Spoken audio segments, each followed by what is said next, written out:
Hey folks, and we are back. Turn 50 in Perfectly Balanced Blitz, where I'm playing Isphenople, which is perfectly balanced. There's some things I didn't cover, of course, because I'm not going through all the micro of the turns, but I'll go through some of it, because I think this episode... Well, let's see. I don't know. We'll see. This may be a 2-turn episode. The next turn is my current turn, and if we get to that, then... I'll kind of talk about what I'm going to do. I haven't actually played my current turn yet. If not, that will be a separate episode where we will do that. Okay, so we've cast Unutterable Thaumaturgy, which is further empowering my my god. Let me zoom in here. I don't want to give away any spoilers while I click on it. Not my god, but my Unutterable Vessel. So it is now Air 2, Earth 2, Astral 2, Holy 2. All 4, and vulnerability 30, siege bonus 30, reinvigoration 10, which is huge, mindless, of course it always is, blind and spirit sight, dominion spreader 2, innate spellcaster 2. So there's going to be some things that you're going to notice. One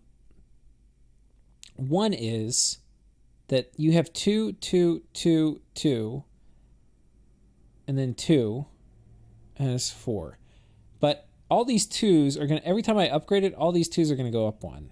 So next time I upgrade Sophia, she's going to go 3, 3, 3, 3, 3, and I think all is also going to improve. But getting innate caster 3 is a big deal. That's like Royal Malakwi stuff. Except not on a little wimpy chassis, on this monster of a chassis. Okay, let's watch the battles. I don't want to spoil it by starting on the strategic map. Got a battle here where we get raided. Let's see what he's sending in. He's got a Lancer with the peasant leading the Lancer and the dog. This, if I have any PD, should kill it. But this is pretty garbage PD. I think we kill this.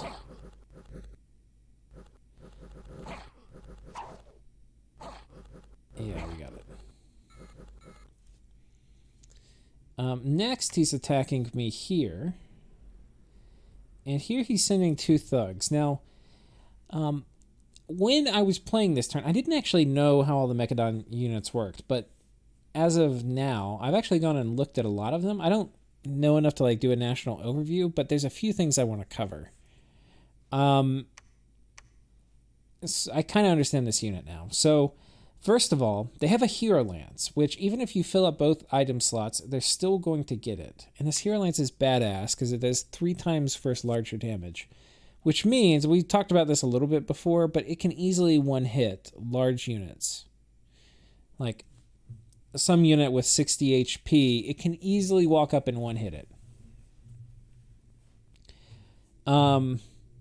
Which is huge. Now, he's given them pretty killy weapons. Their defense here is not ridiculous, but they can do... Earth Air is such a good cross path, so they can all do, like with the gym, they could do Earth Power if you're worried about that. They can bless each other. They're in the same tile, so they can do Iron Warriors on each other. Like, especially if one of them Earth Powers, then they can Iron Warrior the stack. Meanwhile, the other one's blessing them. So there's some things I really like about how he's raiding. He's using them in a 2 configuration and then not fully kitting them out. So that's I do like. I'm not sure I love the gear. Like, I don't know. I guess it's good to give them 2, but these are expensive. These are 10 gems. I feel like this is like a little pricey, but anyway. I really do like the idea of 2 thugs per square, so that's really cool. He's doing that. Now, how this unit works is they evolve. At 50, it's going to upgrade. At 100, it's going to upgrade. I think at 150, it upgrades, and at 200, it upgrades. And I think the final form, you get 250 or something like that. In the final form, they get bonus paths. So I think by the final form, they're Air 4, Earth 3. I think they're Holy 3. They have Awe, Fear, Recuperation, and they're Immortal. they are nasty once they upgrade. So there's a pretty big incentive. I was thinking about this today. Like, ideally, Macedon wants to fight chaff nations. So, like, Phalegra was perfect for them. Like, they would have loved, like, a 20-turn long, heroic epic against Phalegra, where they just got to kind of murder endless amounts of Phalegran slaves. Fighting an astral nation, though, is not very good, because it's, especially if there's enough astral mages, it becomes essentially impossible to thug against astral mages. Like, even if you get up to like 28 MR, enough astral mages will still mercilessly kill you.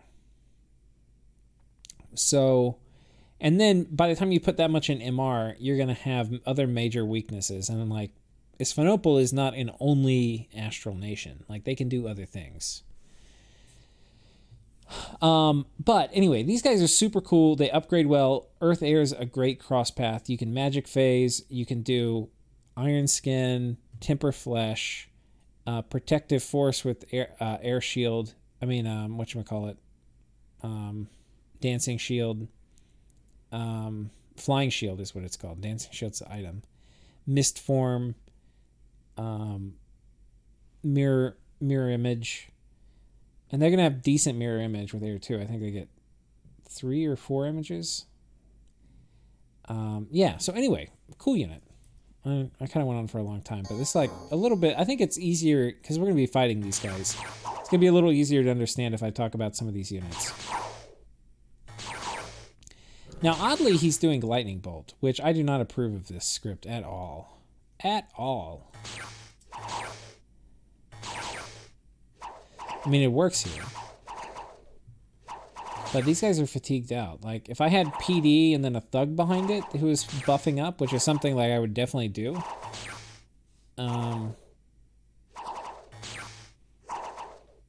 Yeah. This is a horrible script. It's possible he wasn't paying attention, but... I mean, like, if there were a way for these guys to lose, we'd be doing what they did. I mean, they should buff up and then run in.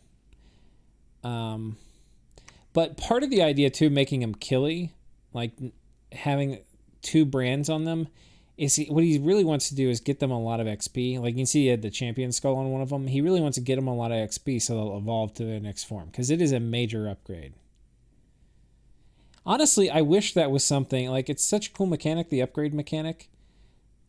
It's too bad that in all of the vanilla nations that have an upgrade, I can't think of any of them where it's major and significant, where it's like something you really want. Here we're sending it in against the Barbs. These killed our little stone monsters last turn.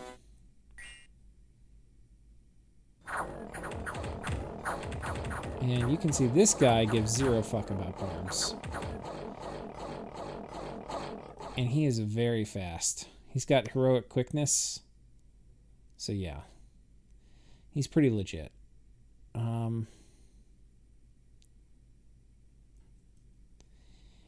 Then coming down, we have a battle here. And we have caught them, boys. We have the tyrants we stole. Or I think these are all Gigante warriors. I don't think I actually got any tyrants. Sadly enough. We have these guys we stole. We have the siege golem, just for knocking down walls. Some fencers, some golems, some green lions to help deal with thugs. Even though, I mean, we've got these guys who are going to be pretty good at dealing with thugs. Some trolls. You know, like a motley crew. And then, of course, our mage corps. And then, of course, we have Oberic. On the enemy side, let's take a look at what he's bringing. Because it's kind of cool. He's got these guys. So I love the mechanics of this nation. I think if you want to play like a single-player Hellenika game, these guys would be one of the most fun to play. Because the evolving mechanics are just so cool. Like how all these guys evolve. I don't think everybody... Like, I'm not sure Sacred... Celestial Hoplite? I don't think these guys actually evolve, but they might. Could be done through events, but they don't have the tag. I think maybe these are summons or something. I can't remember. And I don't think these guys evolve.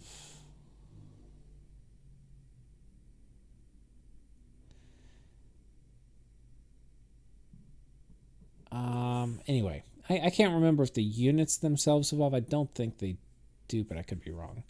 Oh, he's got some cool dudes. He's got this guy, the Bronze Age hero, who can bless the whole army. He's got these guys, which are cap only. Champion of Heroes. They're pretty cool. They can evolve, and they have an immortal final form as well.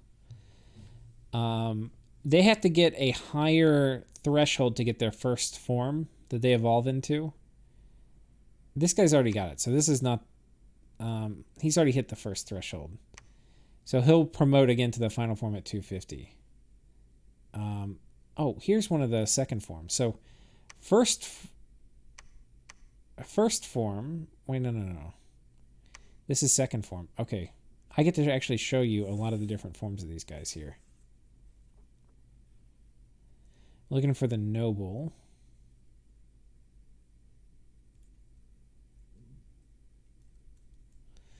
I don't actually see any nobles here.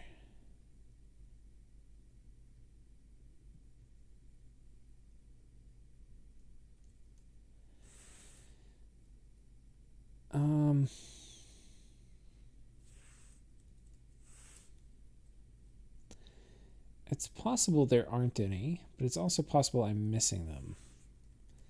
Anyway, basically they start as a noble. The next form they get... Okay, yeah, so here we go. Here's the noble. So this is the first form. You can look at the stats. They're going to be a little altered by the weapons, but like 22 defense, 13 protection. Then they become a cult aspirant. This is the second form. I think you get this at 50 XP. And you can see they've got better protection, 16. Some of that's from the armor. Better defense, 24. And then when they evolve out of that form, then they become this guy. Oh, wait, no. Was it this guy? Yeah, this guy, the hero. So it was noble, then hero cult aspirant, then hero cult champion. This guy's got 100 XP. See, better armor, way better defense. He's got recuperation now, which is nice. He's put better gear on this guy, too. And then he's also getting the benefit from the stars. So it's kind of like stacking benefits. And the hit points are high. He's still not in his final form. He's going to evolve again at 150 and again at 200. So yeah, pretty badass. We haven't really checked for like what spells they're going to cast. We'll find that out. Divine Blessing. Okay, we cast Anti-Magic. There goes Fog Warriors on our side. Power of the Spheres. I think there was a relief coming off on my side. Weapons of Sharpness. This is my PD out in front. They're kind of just running at them. So my guys are all Fog Warriored up and Army of Gold. So like if we take a look at these statues, I should have... Oh shit, I hope I blessed them. I never forgot. Like we just look at these guys. 24 protection, Fog Warriors. This is an air nation, so like I'd have to be a little worried about Wrathful Skies and stuff. I'll turn on team colored squares because we're going to be doing a lot of Enslaved Mind. Heavenly Fires. Ripsa cast Doom. Was that me? I certainly didn't script Doom, but that is, I think, one of the things that... I mean, I have improved AI, and I don't think it will cast that off script. Did one of my guys cast it?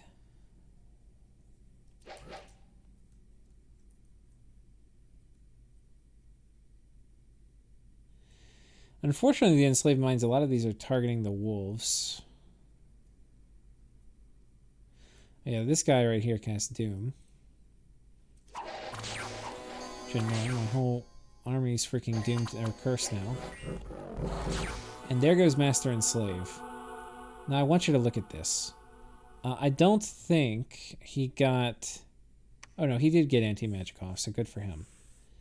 And he got weapons of sharpness on a lot of his dudes. Like, look at this. So he, he's prepared to fight high protection stuff like my statues, my army of gold stuff. He was, I mean, this is a pretty good setup. He had some pretty decent buffs, Hey, weapons of sharpness is no joke, especially on like really, these guys are really high damage weapons. These falxes. But I mean, just look at you. The colors aren't very different, but you can't tell. But this is my color, right? The light is his color. There's more stuff that's my color than his. That was the first casting. I've got more coming.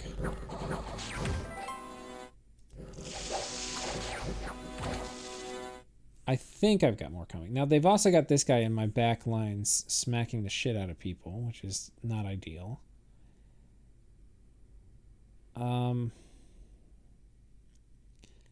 Yeah, let's zoom in and see if he's going to actually cast it again. What's his fatigue at? 10, so he's actually not fatigued out at all.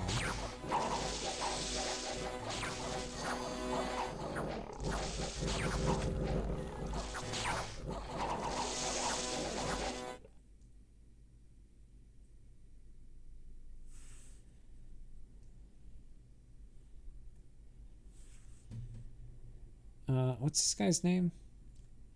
Obrick.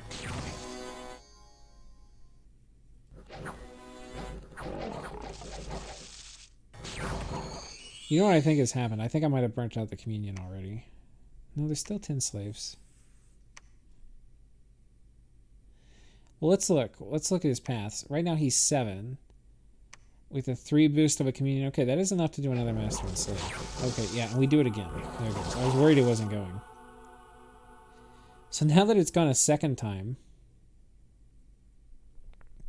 like almost all these guys are ours. Well, no, they've actually killed a lot of them.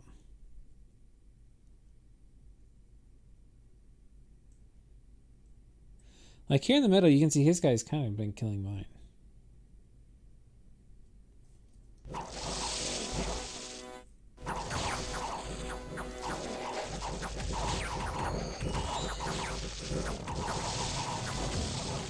But now he's lost so many units, he's very close to the HP route threshold. And meanwhile, I've gained units, so I'm not very close to that anymore.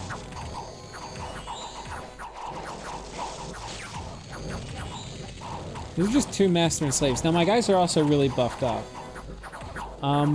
And we have weapons of sharpness on some of our guys. I'm not actually sure who it got cast on. But if I click around enough, I'm sure I'll find somebody with it. I mean, these guys are armor negating, so it's a waste to cast it on them.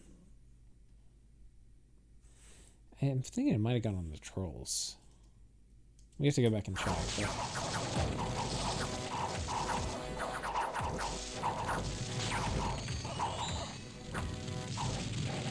Now this army here that we're fighting, this is the army that killed Phalegra's huge army, like 800 army, not very long ago.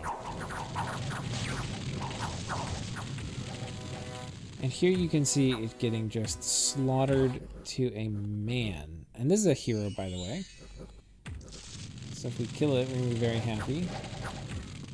Yep. That guy's not coming back.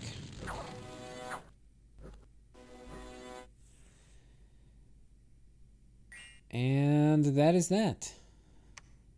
So if we look at the final toll, he lost this guy, who was like pretty good.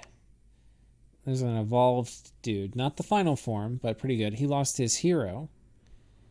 He lost this guy, which is I think it's a unique summon, but I could be wrong. Because I know there's a few of them you can get. There's like the first hero, the second hero, the third hero, and the fourth. I don't know how it works if one of them dies. Maybe you can probably keep getting them. I don't know. He lost one of the cult aspirants, which was upgraded.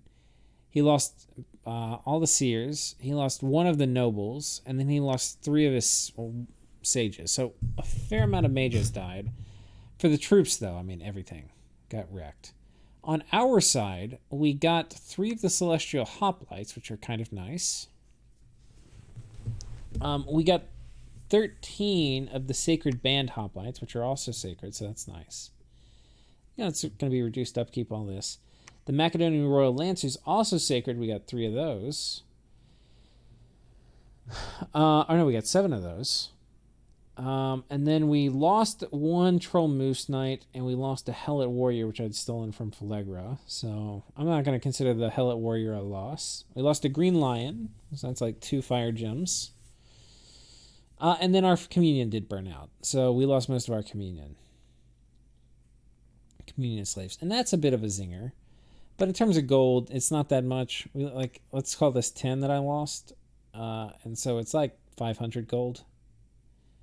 Which, I mean, 500 gold, that's like almost 2 of his... 2 of his commanders. Sorry for the yawn. So yeah, they got riggedy wrecked. We got Earth Boots too, and we got a Crystal Coin. All very nice. And we got a Hallmark of Heroes. So pretty cool. That's one of the fun things too about Phalegra. I mean, not Phalegra. About playing Hellenika is a lot of the nations have good... national only items, and so when you kill them and you get them, you're like, nice. It's kind of like stealing a enemy building in Command and Conquer with an engineer. Okay. And now for the second of the gangbangers, we've got the Lycanthropus King attacking. Pretty effective as a raider, because he's got the free spawn dudes that come in with him, and then I think he's got, a pelt and a brand.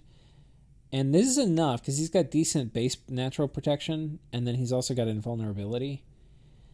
The other thing he could consider putting on, because these guys have a crazy Hellbless, he could consider putting on just a Shroud.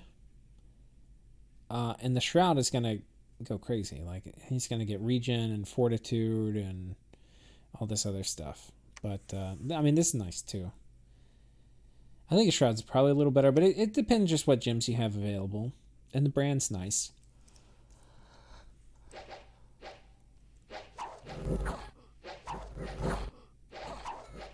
Yeah, these guys get wrecked. So it's kind of cool. I don't know. I don't think I realized how effective these guys were at raiding. So he's raiding me with that. He sends an Unearthed Consort, and that is going to hit my main stack. Which it's kind of big, but it may not look that scary. You may be like, okay, that's not that scary. This is super scary. It's like one of the scariest. It's a very scary stack. Now, there's vulnerabilities, right? Like, I've got a lot of my Quill guys huddled up around my mages, so that they're not super vulnerable, but they're a little vulnerable. Anyway, we steal his ass, which is a blessing and a curse, because now it's a 250 gold unit that I've got, which is annoying.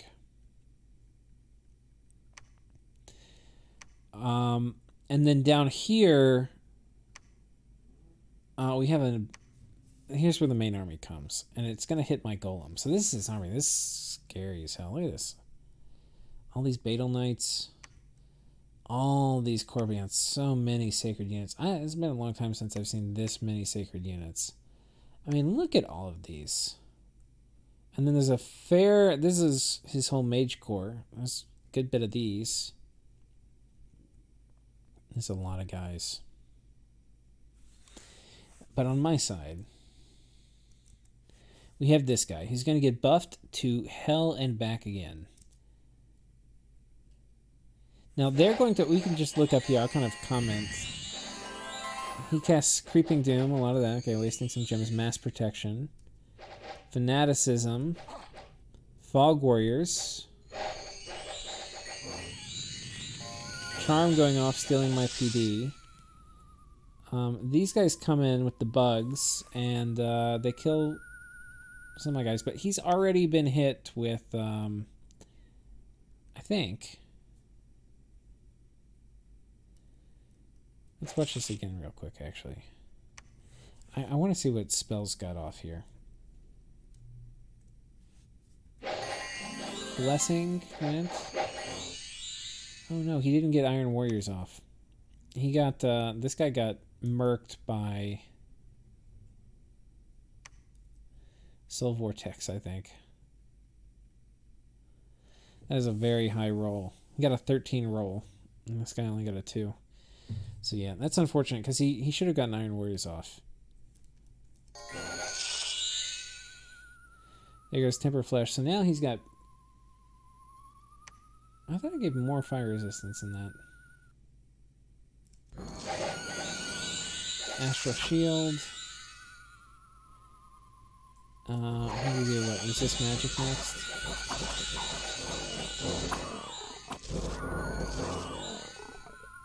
Now things are looking good right now. Now they're not looking good anymore. So we've taken a lot of damage. Let's figure out where this damage is coming from. Pulling up the unit log. Incinerate. Which is not something I expected at all. Now, Incinerate is it's alteration, and it's armor negating, but it's going to hit fire resistance, if I recall. And I have some, but I don't have a ton. I thought you got 15 fire resistance or something crazy from Temper Flash, but maybe it's only 5. Now, Protective Force should be able to work on it, and I should have Soul Vortex up healing me, which you can see it's doing some work, but like we get hit again for 30. I mean, we are getting punished.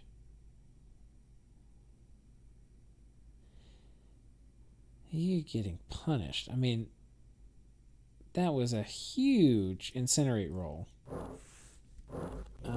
And there's these mages that are on advanced and cast spell because they would normally be charming, but I guess I don't even know who it is.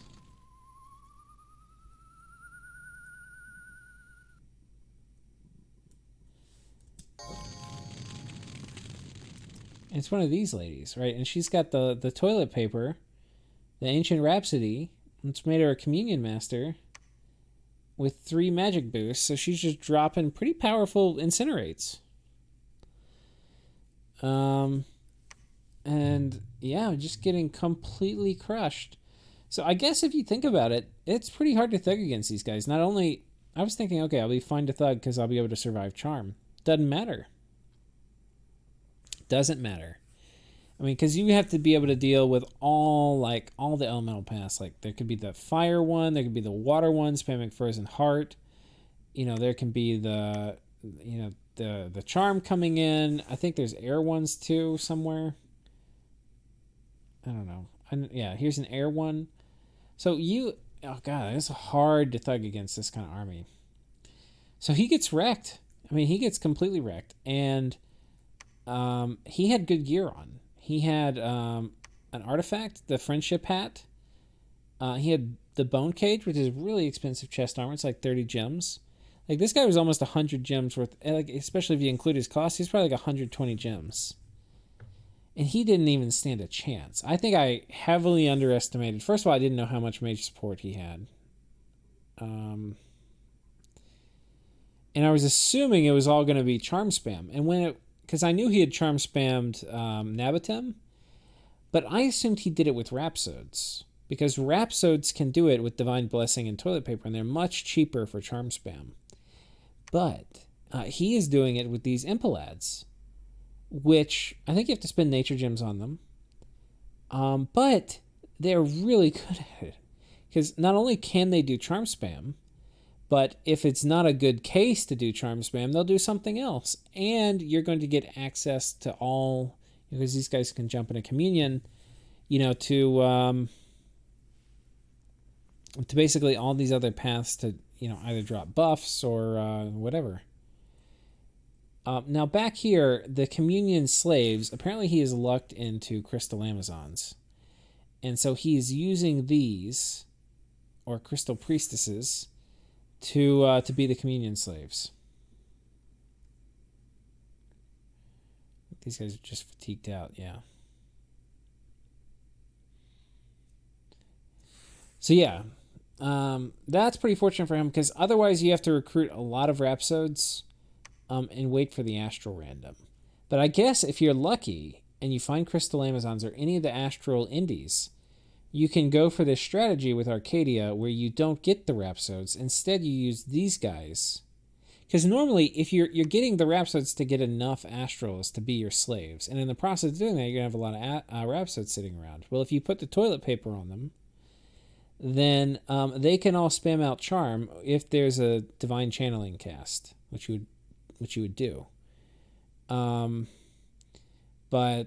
Yeah, this is really interesting. I was not expecting this. I was expecting an army of rhapsodes with maybe like a couple elemental, like, you know, some mage buffs, but not this. Oh boy, we got wrecked. Got so wrecked. So that was painful. That was really painful. Yeah, we got completely destroyed. Here he's attacking me with this army, which, you know, this is an army that demands some respect. It's got pretty hard thugs. He's got this guy potentially, you know, to drop some crazy air magic. And he is very high leveled. Is this? Yeah, he's immortal. So this is the final form. Son of Gods. Yeah, this is a big old boy. He's got normally it would be Air 4, but he's got the Vial of Breeze, which I guess does Wind Guide, Air Magic +1. Oh, it's cheap too. Damn. Doesn't do I guess it doesn't summon an elemental, but start battle spell Wind Guide is kind of nice. Oh boy, yeah. Anyway, we've just got garbage here, but I wanted to show you that. Then he's got 4 heavy thugs coming in here. Now these are the cap only, and I think he's putting these together in case he runs into one of my Eternal Guardians. Because 4 of these guys, especially like with Great Sword of Sharpness and the Hero Lances and all this business, and this is AP damage, they will crush an Eternal Guardian.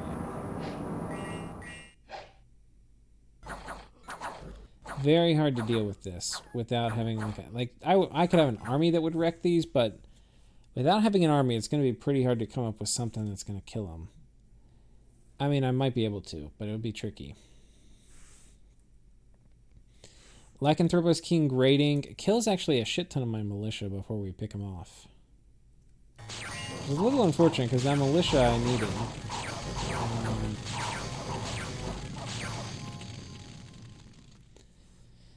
For patrolling, because this was our blood hunting province. And then here he's attacking me with this army, and this is like probably the lowest commitment army he's attacking with. It's basically just a bunch of Falksmen, or however you say it. And then Arcadia attacking with an unearthed consort. And so you can see there's just a huge amount of pressure on me. Yeah, here's our unutterable vessel getting upgraded. An arena battle coming up. So that was, on one hand, a very nice turn, because we took this army off the table. We gained 10 units from it. This whole side of the map is a loss now for whatchamacallit.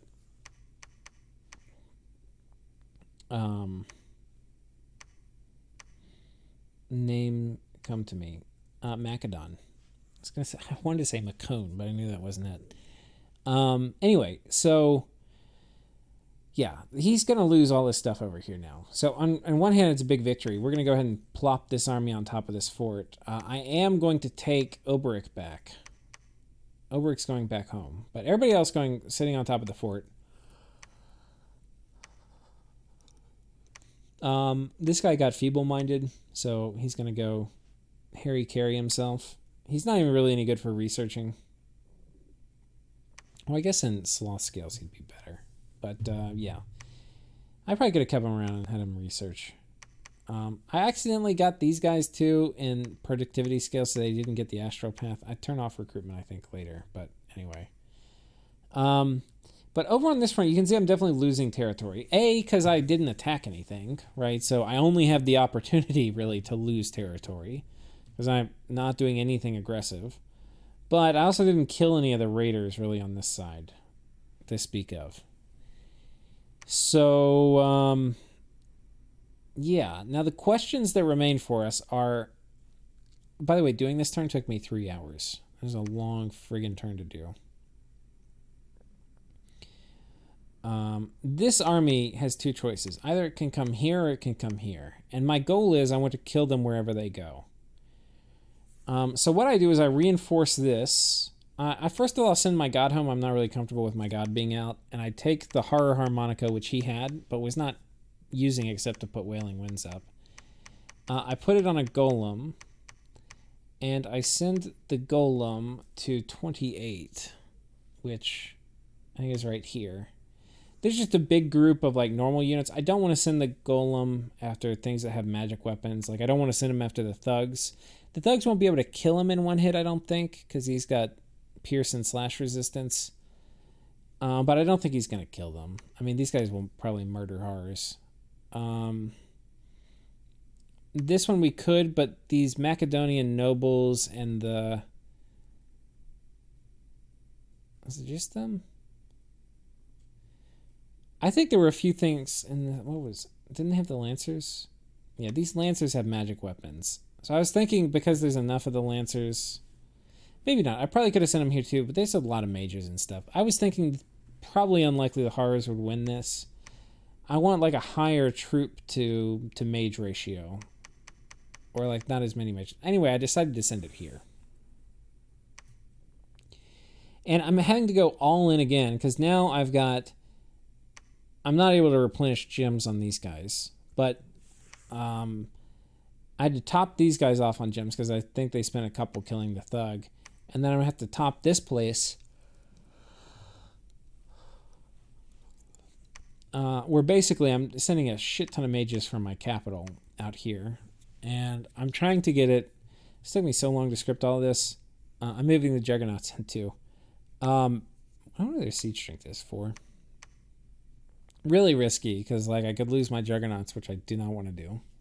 But I also didn't really have much army to send. I had some skeletons. I had like a few quill dudes, some vinemen, a few statues, but almost no real army itself. My army was really the mages, but we've got a bunch of stuff coming in. We've got Life After Death, Serpent's Blessing. I realized he doesn't have PR in his Bless, poison resistance, so I'm doing Foul Vapors.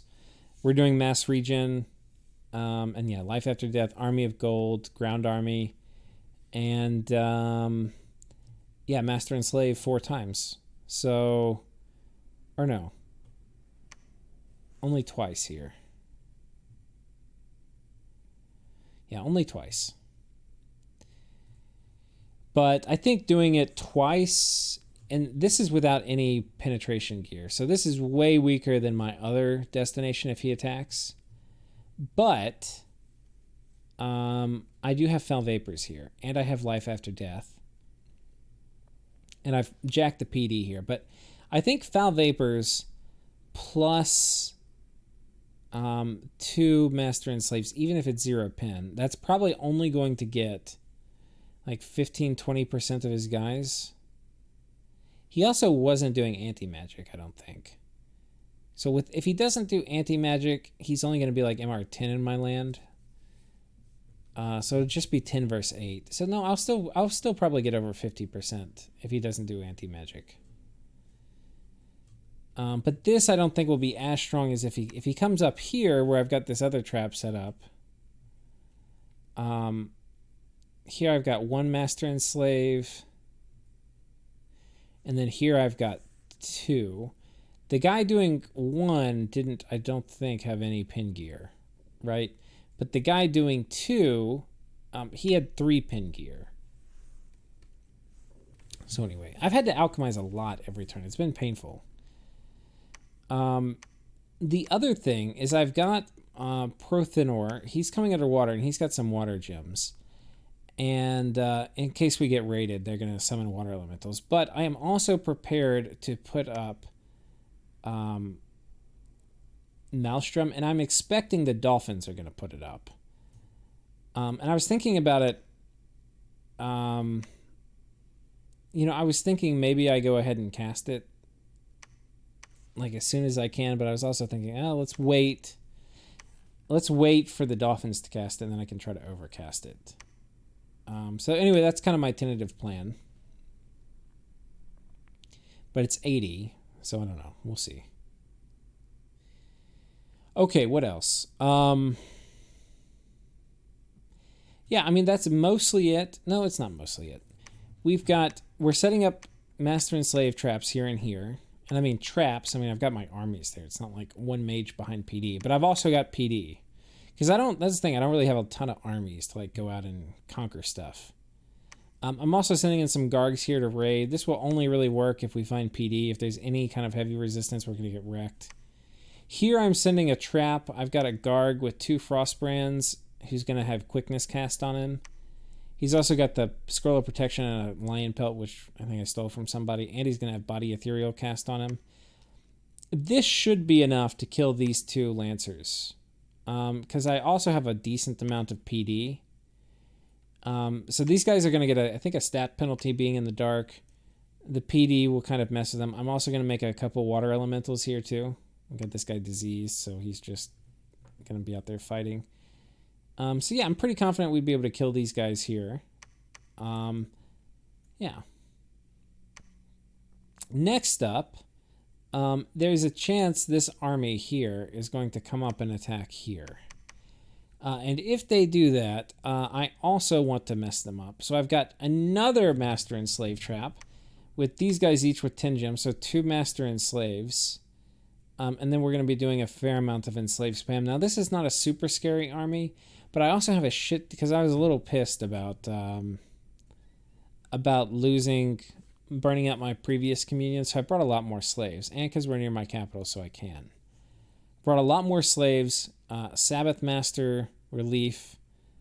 The other thing that's nice, and I wasn't doing before because I forgot to have Blood 1 research, which is really embarrassing.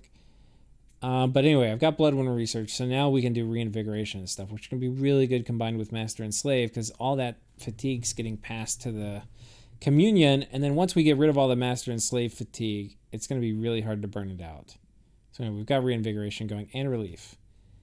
And then I think I've got Army of Gold and Fog Warriors coming in here too, on various dudes. So anyway, trap here for this army.